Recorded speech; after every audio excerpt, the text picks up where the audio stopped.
जय मसीह की आप सभी को। प्रभु यीशु मसीह के नाम में मैं आप सभी का हार्दिक अभिनंदन करता हूं। मैं हूं आपका भाई सचिन और परमेश्वर का धन्यवाद हो कि पिछले दिनों मैंने एक वीडियो शूट किया, उसे यूट्यूब पर डाला और आपने उसे वॉच किया, आपने देखा और मैं विश्वास करता हूं कि आप ज़रूर आशीषित होंगे। जैसा कि आप सभी जानते हैं कि मैंने एक सीरीज़ चलाई है अंत के दिन की भविष्यवाणियों के विषय में, और उस सीरीज़ को चलाने का एक मुख्य कारण बस ये है कि हम सब जान लें, हम सब इस बात पर विश्वास करें कि बाइबल के अंदर जितनी भी बातें परमेश्वर के सेवकों ने बोली हैं, परमेश्वर के भविष्यवक्ताओं के द्वारा बोली गई हैं, वे यूं ही नहीं हैं, वे बिल्कुल सच्ची हैं और वे घटनाएं पूरी हुई हैं, कुछ पूरी हो रही हैं और आने वाले समय में भी जो बातें बची हैं वे भी पूरी होंगी। पिछले दिनों मैं एक वीडियो शेयर कर सका यूट्यूब पर, जिसमें मैंने दानियल नबी की किताब से एक ज़रूरी बात को बताया। 70 सप्ताह की भविष्यवाणी के ऊपर मैंने वीडियो बनाई। काफ़ी लोगों ने उसको देखा, काफ़ी लोग आशीषित हुए, काफ़ी लोगों के कमेंट्स आए और इस बार भी एक बड़ी ही बेहतरीन बात को हम सीख सकेंगे यहेजकेल की किताब उसके 37वें अध्याय से। एक ऐसी हिस्टोरिकल प्रोफेसी मैं आज आपके सामने शेयर करने जा रहा हूँ जो कि हमारी बाइबल में ही मिलती है और जैसा जैसा वहाँ पर लिखा है एग्जैक्टली वैसा वैसा ही हुआ भी है। जी हाँ मेरे प्रिय, यहेजकेल की किताब उसका 37 अध्याय और उसकी 1 आयत से लेकर 10 आयत तक यदि आप पढ़ेंगे तो एक दर्शन को दिखाया गया परमेश्वर के दास यहेजकेल को। यहेजकेल मेजर प्रॉफिट्स में आता है, यानी कि वो बड़े भविष्यवक्ताओं की जो किताब थी उसकी श्रेणी में यहेजकेल आते हैं। 37वां अध्याय जब आप पढ़ेंगे तो आपको समझ में आएगा कि ये अध्याय साधारण अध्याय नहीं है और जो यहाँ पर बोला गया है हिस्टोरिकली वो पूरा हो चुका है। जी हाँ मेरे प्रियो, यहाँ पर यहेजकेल को परमेश्वर ने एक तराई दिखाई और उस तराई में सूखी हड्डियाँ दिखाई और उस सूखी हड्डियों के विषय में परमेश्वर ने कहा, क्या ये सूखी हड्डियाँ जी सकती हैं? तो यहेजकेल ने कहा, प्रभु तू खुद जानता है। तो बाइबल कहती है परमेश्वर ने कहा कि इन सूखी हड्डियों से भविष्यवाणी कर, और बाइबल कहती है कि उसने भविष्यवाणी की और उन सूखी हड्डियों को भविष्यवाणी करने के तुरंत बाद बाइबल बताती है कि हड्डी से हड्डी जुड़ने लगी, उनके ऊपर मांस चढ़ गया, उनके ऊपर चमड़ी आ गई, नसें उपज गई। फिर परमेश्वर ने यहेजकेल से कहा कि अब सांस के लिए भविष्यवाणी कर। ध्यान दीजिएगा मेरे प्रियो, सांस के लिए परमेश्वर ने सेपरेटली भविष्यवाणी करने के लिए बोला है। इसमें कुछ जरूरी बात है जो हम आगे वीडियो में देखेंगे और आगे चल के हम देखते हैं कि जैसे यहेजकेल ने सांस के लिए भविष्यवाणी की, चारों दिशाओं से सांस आकर उन डेड बॉडीज के अंदर जो अभी पड़ी हुई थी उनके अंदर समाया और वो एक बड़ी सेना बन गई, इजराइल की एक बहुत बड़ी सेना बन गई। एक्चुअली जब आप इस प्रोफेसी को पढ़ेंगे, जब इस प्रोफेसी को समझना चाहते हैं, सो सीक्वेंस के हिसाब से हम इस प्रोफेसी को सीखेंगे और आप देखिएगा कि एग्जैक्टली वैसा ही हिस्ट्री में हुआ है और आज हमारे सामने एक इजराइल देश पाया जाता है। मैं आपको बता दूं मेरे प्रियो कि ये जो भविष्यवाणी है यहेजकेल के द्वारा 37 अध्याय में, ये किसी और देश के लिए नहीं है, ये इजराइल के विषय में है। जो सूखी हड्डियों का वर्णन यहाँ पर किया गया है ये कोई और नहीं, ये इजराइल के लोग हैं जो दुनिया में तितर बितर होकर रह रहे थे। वो कहते थे कि हमारा तो अस्तित्व ही मिट जाएगा, हमारी आशा नहीं रही है अब। सो ये वे लोग थे जो बहुत दुख में, सताव में, दर दर की ठोकरें खाते हुए पूरी दुनिया के अंदर फैले हुए थे। और ड्राई बोन्स यानी कि सूखी हड्डियां, ये इजराइल की उस मरी हुई हालत को दर्शाती है, इजराइल की मरी हुई हालत को। सो परमेश्वर ने खुद इजराइल से एक वायदा किया था कि मैं तुम्हें पूरा पश्चिम उत्तर दक्षिण से इकट्ठा करूंगा और मैं तुम्हें तुम्हारे खुद की जमीन में पहुंचाऊंगा। और मेरे प्रियो, ये भविष्यवाणी एग्जैक्टली इजराइल के लिए है जो पूरी हुई है।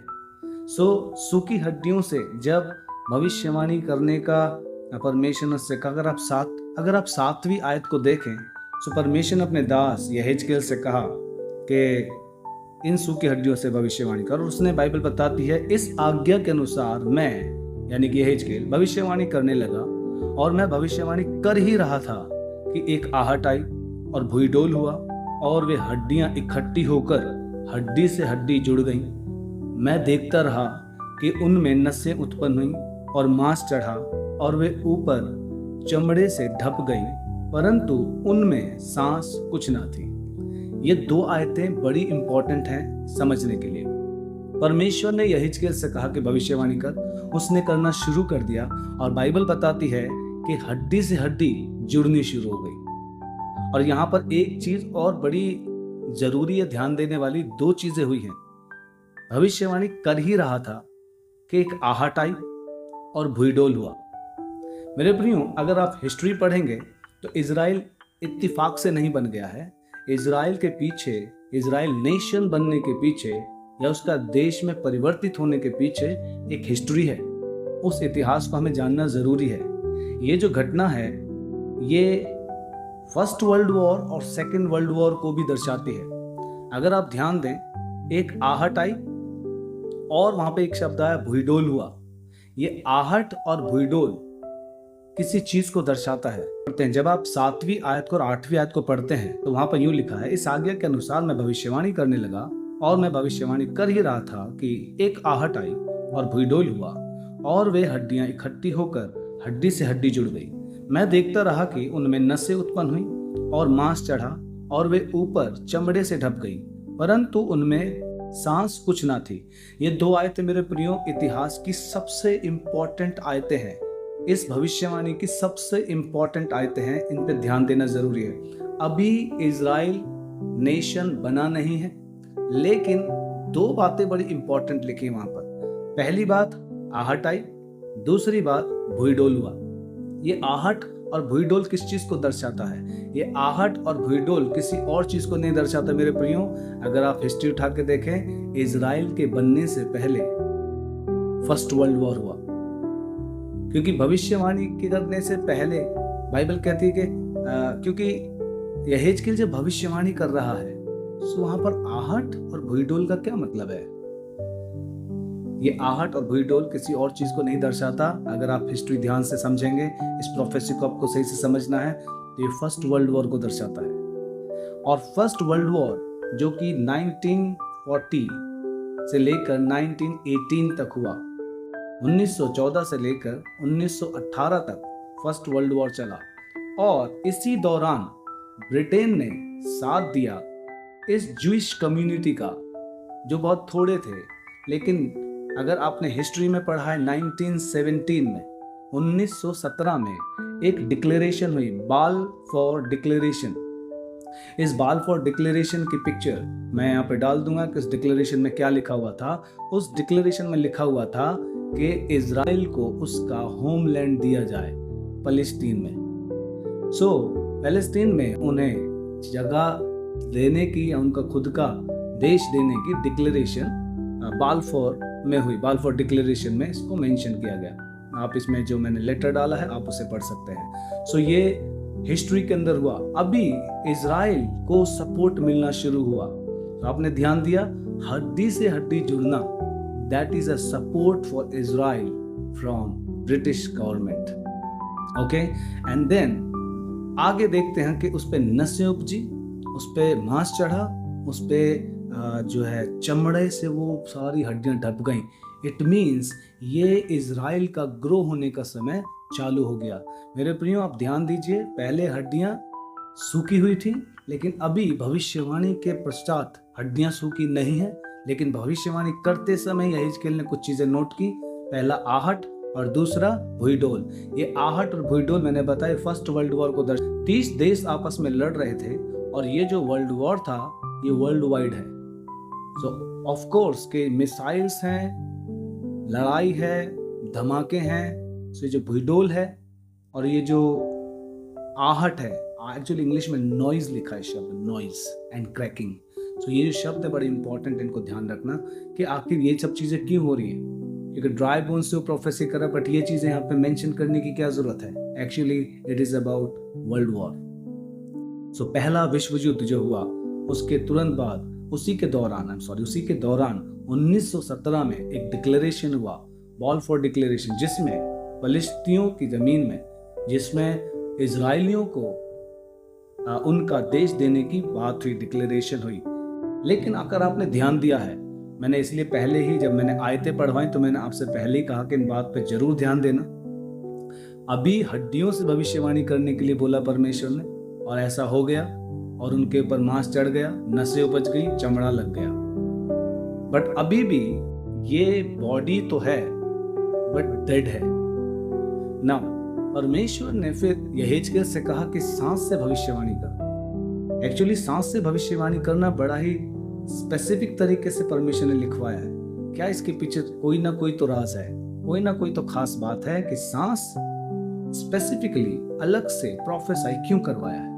वाई हम यहाँ पे समझेंगे। 9 आयत और 10 आयत को जब आप पढ़ेंगे तो आपको समझ में आएगा कि यहेजकेल ने सांस से भविष्यवाणी की और चारों तरफ से सांस आकर उन डेड बॉडीज में समाया। और बाइबल कहते 10वीं आयत में कि वो अपने पांव पे खड़े हो गए और एक बड़ी सेना बन गई। नाउ इसका एक्सप्लेनेशन क्या है?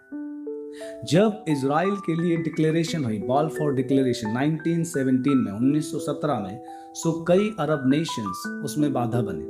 वो नहीं चाहते थे कि इजराइल का कोई अपना अस्तित्व यहाँ हो, वो उसे जगह नहीं देना चाहते थे। सो ये सारी प्रॉब्लम जब क्रिएट होने लगी, सो ये इजराइल की उस हालत को दर्शाता है कि उस पर मांस तो चढ़ गया है, उसे सपोर्ट तो मिल गई है, वो आने तो लगा है ऊपर, लेकिन अभी भी वो एक सफोकेशन में जी रहा है। मतलब एक घुटन थी, अभी सांस उसमें नहीं थी, यानी कि वो खुल के पूरे उभारे में नहीं आ पाया। सो अरब नेशंस बहुत बड़ी दिक्कत उसके लिए बने उस समय। तब फिर से ब्रिटिश गवर्नमेंट ने, यानी ब्रिटेन ने, फिर से सेकेंड वर्ल्ड वॉर की तैयारी की। और सेकेंड वर्ल्ड वॉर जब हुआ तो सेकेंड वर्ल्ड वॉर के बाद इजराइल पर जितनी भी रुकावटें, जितनी भी बाधाएं लगी हुई थी, वे सारी बाधाएं हट गई। क्या आप समझ पा रहे मेरे प्रियो कि इजराइल जिसमें अभी तक सांस नहीं था, बाइबल कहती कि उसमें सांस आया और एक बड़ी सेना बन के तैयार हो गई। और ये प्रोफेसी मैं आज आपके साथ क्यों बांट रहा हूँ? क्योंकि ये हिस्ट्री में हमारे साथ हुई है। First world war and second world war is mention in Bible. कई सौ साल पहले परमेश्वर के सेवक ने इसको अपने दर्शन में देख लिया। और हम देखते हैं 1948 में, यानी कि 14 मई 1948 में इजराइल को अपना फ्रीडम मिला, यानी कि इजराइल को अपना देश स्टैब्लिश्ड होकर मिल गया। क्या आप समझ पा रहे हैं प्रोफेसी मेरे प्रियो? पहले वो ड्राई बोन्स थे, नो लैंड, उनका कोई घर नहीं था, उनका कोई देश नहीं था, नक्शे में भी इजराइल नहीं था। लेकिन परमेश्वर ने कहा क्या ये जी सकती हैं? और बाइबल कहती है यहेजकेल ने प्रोफेसी किया परमेश्वर की ओर से, और उसके हड्डियां से हड्डी जुड़ने लगने का मतलब मैंने बताया, उसे सपोर्ट मिलना शुरू हो गया। और उसके बाद उस पर मांस चढ़ना, नसें उपजना और उसके पर चमड़ा लग जाना, ये इजराइल की वो बुरी हालत से उभरने का समय आ चुका था। लेकिन फिर भी कई लोगों ने वहाँ पर बाधा बनने की कोशिश की, कई कंट्रीज ने उसका विरोध किया। तब फिर से सेकेंड वर्ल्ड वॉर जब हुआ, उसके बाद से इजराइल की सारी हिंड्रेंसेस, सारी रुकावटें हट गईं और आज इजराइल एक स्वतंत्र देश है। अगर आप देखें 10वीं आयत में परमेश्वर के भविष्यवक्ता ने यही तो भविष्यवाणी की। उसने यही कहा कि एक बड़ी सेना खड़ी हो गई, एक बड़ी सेना बनकर क्या हो गई? खड़ी हो गई। क्या आप समझ पा रहे हैं मेरे प्रियो कि हमारे परमेश्वर का वचन बाइबल के अंदर ये प्रोफेसी कितने साल पहले दी गई? मे बी 25 सेंचुरीज अगो पहले इस बात को बोला गया परमेश्वर के दास यहेजकेल के द्वारा, और आज हमारे आंखों के सामने ये भविष्यवाणी पूरी हो चुकी है। इजराइल अपना देश बन चुका है, इजराइल के पास अपना सब कुछ है आज, और ये एक छोटा सा देश है। लेकिन मैं आपको थोड़ा सा इजराइल के बारे में, मैं इजराइल को पसंद करता हूँ क्योंकि वो हमारे परमेश्वर का चुना हुआ देश है। इजराइल बहुत ही छोटा सा देश है, बहुत ही छोटा सा देश, लेकिन उसके जैसा पावरफुल मेरे हिसाब से मुझे लगता है कोई नहीं है, क्योंकि इजराइल के ऊपर परमेश्वर का हाथ है।